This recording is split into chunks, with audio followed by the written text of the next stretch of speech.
Hello, all, and welcome to another Coffee with Kilroy, or what I most of the time call Beverage and a Book. And not only do we have a beverage today, yes, coffee, mmm, we have a couple of books. Well, really, we have one book. I'm putting this in my Tales of War series, which I've covered quite a few entries of this. This is kind of a daily journal of military history, and I've got a whole playlist which I'll put a link to down below. So these are entries about history on specific days of the year, and I've transitioned over to this day in history, great battles. So this is 365 landmark events, and actually there's more than 365 because some days have multiple entries. And today is April 14th. So can we tell what we're going to be talking about on April 14th? I don't know. Can we? Can we? Well, let's see what we got for April 14th. Yes, April 14th, death of the Kingmaker. Now, Kingmaker was, I played quite a bit. I have the Avalon Hill version of Kingmaker, which is about the War of the Roses. Not the English Civil War, but a English Civil War, and really like that game. And I'll probably should do a whole episode on the War of the Roses and games that I have on it, or more specifically, talking about Kingmaker. But today's entry is Death of the Kingmaker. Now, who is that? The Battle of Barnet did not end the War of the Roses, but it was hugely significant for it cost the life of Richard Neville, Earl of Warwick, known as the Kingmaker. The Yorkish King Edward IV returned from exile in Burgundy and landed in Yorkshire with a few mercenaries. Dashing south, he established himself in London and built up an army of 10,000 men. Warwick, caught off guard, marched down from the north with the same number of men, making camp opposite Edward at Barnet, north of London. On the night of April 13th, the 14th dawned foggy, and the two armies, and 14th was actually Easter Sunday, if I remember correctly. The 14th dawned foggy, and the two armies found themselves misaligned against each other. In the confusing battle that followed, the Earl of Oxford and his men fighting for Warwick were shot at by friendly archers who mistook the Earl's rising sun badge for Edward's sun and with streams. At this, Oxford men cried foul and fled the battlefield. Edward chose this moment to advance, striking the center of the Lancastrian army and breaking Warwick's men. The Kingmaker tried to flee, but was overtaken and cut down, dying along with 1,000 of his men. Yorkish losses were 500. So here is an illustration of the death of Richard Neville, Earl of Warwick, and the Kingmaker at the Battle of Barnet, killed by the troops of Edward IV. So there we have the death of the Kingmaker. And what do I have as my bonus content? Well, it is Blood and Roses. This is part of the Men of Iron series. This was volume 3 of it, and this covered the battles of the First St. Albans, Blore Heath, Second St. Albans, Towden, Barnet, Tewkesbury, and Bosworth. And Bosworth was the kind of the end of the War of Roses. Game design is by Richard Berg, and the game is published by GMT Games. And Men of Iron is what I kind of fashion as it's kind of a simplified version of Great Battles of History. And Great Battles of History was a Richard Berg and Mark Herman design that really focused on ancient warfare, the battles of Alexander, the Battle of Caesar, and others. And that, that series has expanded quite a bit and has a lot of detail in Chrome. Some of those same features are in the Men of Iron series, but I feel like it's a little bit more accessible and simplified. And this is really focusing on medieval battles, hence Men of Iron there. And so the Battle of Barnet, features Warwick. Let's get a real close in there so you can see Richard Neville of Warwick. And this is the map for that. Let's pull out a little bit more here so we can see exactly what's going on. And generally, the Yorkish were on this side, and the Lancastrian were on this side, with, I think, Warwick setting up kind of in here in reserve. So you've got Monk and Hadley, you've got Hadley Church, and the current Barnet here, I think, is kind of a suburb of London as it stands today. So what is the Men of Iron series? Well, it's, as I said, I make it very akin to Great Battles of History, if you're familiar with that. But if you're not, here are some of the areas of the counter, or the different types of ratings. Here you're going to have an activation rating, a command range, and a movement allowance. This is very much a command and control type situation where you're going to activate a leader. The leaders are going to have different colored bands, as you see here with the green for Warwick. And when they activate, they issue, if they're within range of those units that are in their command, those units, can move and have combat.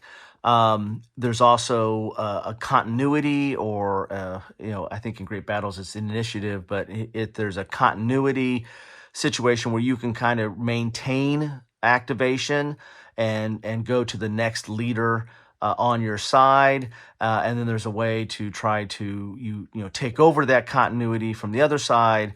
And that's rolling on their activation ratings that are up here. So there's kind of this whole of it's not a I go you go type system. It's an activation system, and then there's a chance for you to maintain the activation or continuity, but there's also a chance for the other side to take that over. So it's not as clear cut, and it's based on the ratings of the leaders of the day. So I kind of like that system. There's an example of the units there. There's a shock and movement allowance. Of course, they're going to have a command stripe as well. Plus, if there's a missile unit, they're going to have a fire rating on them as well. There is some, archers and fire in this game, but most of this game is maneuvering your troops, to pitched battle and having the shock of it. Mounted units, of course, can charge, and that's a great benefit there. But they have to have the hexes in front of them to do that charge. They're not going to be able to charge right next to you or from a standstill. And that's all about command, maneuver, and then trying to apply as much shock or pitch battle, hand-to-hand or melee as you can.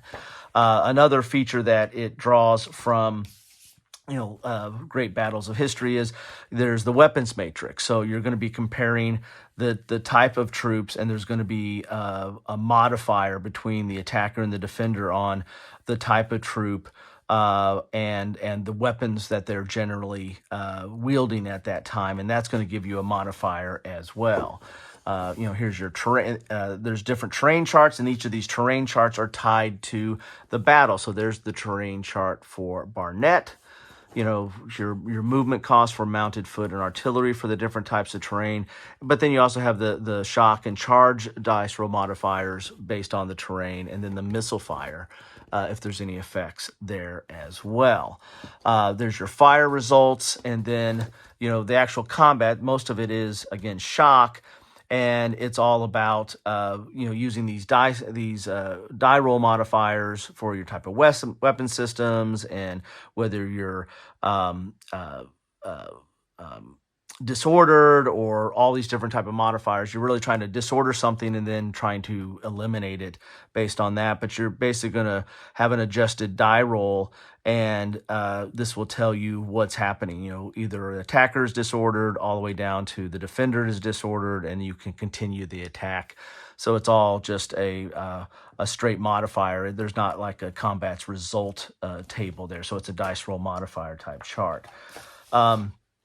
And of course, you're going to have these flight points that once you get a unit you inflict enough disorder or casualties or elimination, and then you reach the flight level, then that is the victory condition for that battle right there. So there's not really victory point areas on the map. It's all about inflicting flight losses on the units.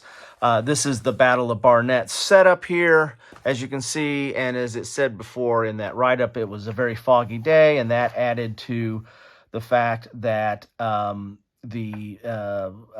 misidentifying of friendly units and having some friendly fire in the case here. And you can actually have some optional rules here where no fog, which favors the Yorkist, the fog lifting, favoring the Yorkist, and then treachery, which is kind of neutral. So that was one of the things that happened is, the Oxford units, which are on the Lancastrian side, kind of drove some Yorkish from the field. And then when they were returning back to the field, they got fired upon because they got misidentified as the enemy. And then that they like, okay, we're done because there's treachery afoot here. So there's, the fog. This is one of those classic situations where the weather and the of the day affected had an effect on the outcome of the battle, adding to the confusion of battle. This is truly the fog of war in this case. So that is the Battle of Barnet, which is now Greater London area. Again, 14th of April, 1471, which I believe it was, yes, on the morning of 14 April, Easter Sunday. In 1471. So that's what I have for you today on my Tales of War, or really the continuation of this day in history, great battles, on my Coffee with Kilroy. Thought I'd share that with you. Love to know your thoughts on the Battle of Barnet, or this Men of Iron series, or anything that's on your mind with respect to this day in history. I'd appreciate it, and appreciate you. There you have it, Blood and Roses, Volume 3 of Men of Iron. Have a good one.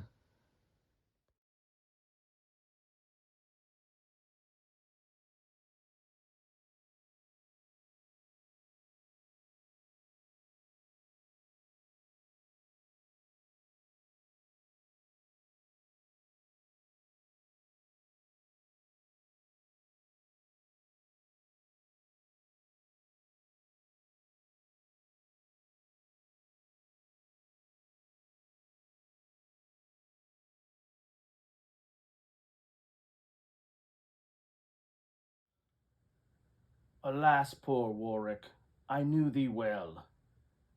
Wait, it is all wrong.